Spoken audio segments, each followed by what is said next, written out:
पाचवी बातमी मुख्यमंत्र्यांच्या कार्यक्रमाची आणि त्यांच्या बिघडलेल्या हेलिकॉप्टरची। नक्षलग्रस्त गडचिरोली जिल्ह्यात उद्योगाच्या माध्यमातून रोजगार निर्मितीच्या दिशेने महत्त्वाचं पाऊल टाकण्यात आलं। गडचिरोली जिल्ह्यातल्या सुरजागड लोह खनिज टेकड्यांवर लॉयड कंपनीच्या स्टील प्रकल्पाचं भूमिपूजन मुख्यमंत्री देवेंद्र फडणवीस यांच्या हस्ते करण्यात आलं। 700 कोटी रुपयांची गुंतवणूक करून हा प्रकल्प उभारण्यात येतोय। सुमारे 47 हेक्टर जागेवर 37 शेतकऱ्यांची जमीन यासाठी अधिग्रहित करण्यात आली।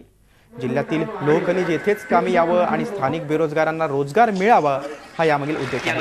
लॉयड कंपनी 4 वर्षात हा उद्योग उभारेल। गडचिरोली जिल्ह्यातील आलापल्लीमधील ITI संस्था ही कंपनी दत्तक घेणार आहे। उद्योग निर्मितीच्या काळात या संस्थेच्या माध्यमातून स्थानिकांना कौशल्य प्रशिक्षण दिलं जाईल।